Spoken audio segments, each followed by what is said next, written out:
This is the process shot. I'm Michael. I'm looking on the bright side, and I've seen Monty Python's Life of Brian, a British comedy from 1979 directed by Terry Jones. It's a satirical take on Christianity, religion, and worship as seen through the eyes of Brian, a Judean man born on the same night as and a few doors away from Jesus Christ himself. Growing up with a bitter hatred of Romans, Brian joins the People's Front of Judea, a rebel group seeking to bring down the Roman Empire after ending other splinter factions first. When one of their plans fails and he's captured, Brian manages to escape punishment by the Empire, but ends up punished in a different way when the disguise he takes ends up leading people of the town to believe him to be the Messiah. There's a smoother balance here between pure comedy and the ongoing story of the movie than there is in Monty Python and the Holy Grail, though that's not to discount anything about that film. It's more that there's a clearer focus upon developing an actual narrative and the plot structure, versus the looser nature of Holy Grail's story. There's still plenty of jokes, of course, but now it feels continuous instead of something episodic, with characters and story arcs that branch out from a central spine rather than come at you one after the other.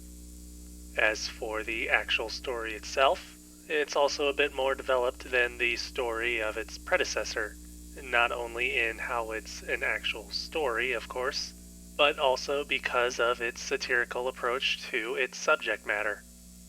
The treatment of Brian as a holy figure and the depiction of religion and other group structures in general are all given next to no reverence at all, being lampooned almost immediately upon introduction and not once ever given much of a chance to defend themselves. Being a comedy, characters are one-dimensional by design, especially with the numerous ideas and archetypes being skewered throughout.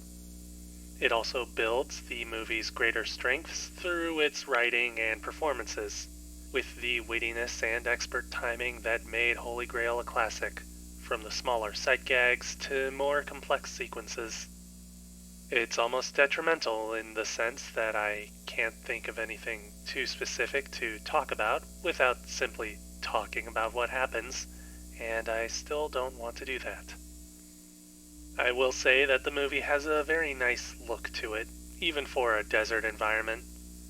The cinematography does a great job of showing off the scope of the production, from crowded scenes of street life to the relatively large and lavish palaces of the Romans, and wide shots which are definitely what sell the emptiness of the desert landscape outside of the city walls. Even for a movie with a beige color palette overall, everything does have enough contrast that nothing blends in together. Still, there isn't much else for me to say because of how much the movie focuses on the comedy and satire, which just means that you'll probably be too busy laughing to focus on much else, especially anything technical.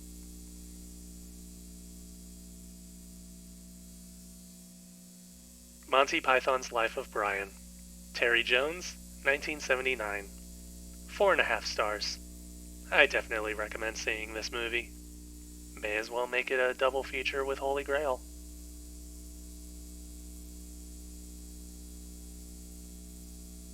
That's it for this review. If you liked it, leave a like.